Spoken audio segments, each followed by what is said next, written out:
So a very interesting observation. We hit a lifetime high just about a few days back, and it's almost after a period of 14 months that the Nifty's crossed that lifetime high. So an interesting data is that we culled out the previous instances when the the last 25 years when more of the data for the Nifty, where the Nifty has managed to make a new high for itself, and how quarter on quarter the indexes have performed. So we've taken 4 quarters as a benchmark for the index, and whenever the index has managed to take a pause or go into a correction, and after 4 quarters, as you can see, when the Nifty, for example, in September 1997, when the Nifty made a high of 1297, it took almost 4 quarters for the index to come back to that 1297 as a breakout.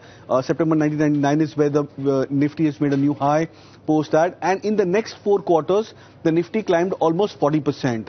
March 2000, very similar kind of a stance where the Nifty made a high of almost 1,818. It took almost 3 years for the index to scale past about those levels. And subsequently, when the high was made in December 2003, post that in the next 4 quarters, the Nifty made an upside of almost 15%. Same in the case of March 2008, when the Nifty made a high of 6,357. It took almost the index 5 years to cross the new high. But post that, when the moment the index had managed to cross the new high on a quarterly basis, in the next 4 quarters, we jumped up almost 36% on the Nifty.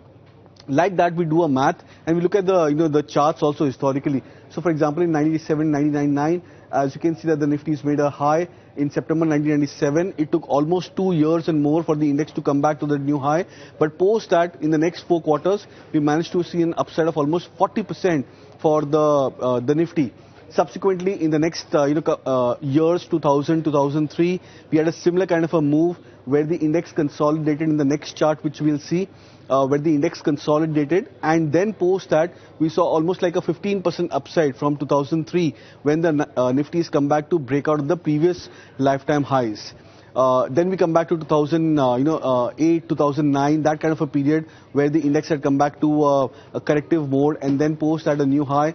Yes, 2013 was the period where the index had made a new high, and as you can see from there, started off a new bull market, and the Nifty managed to cross in the next 4 quarters a margin of almost 30%. So we did this math that historically, when the index crosses the previous highs by a margin of 3 to 4 quarters at least, we've looked at the base case scenario, the average case scenario, and the best case scenario. And the 3 statistics which are very, very important tells us that if there is a 15% upside, which has been the lowest case in the last 6 times when we've seen these observations over the last 25 years and more, the expected target for the Nifty coming to the new highs of 26,277 is almost 30,186 is what we can expect by the end of December 2026 quarter. The best case scenario, which is a 50% upside, what we saw, I think from the 2020 points, takes the Nifty target to almost 39,328.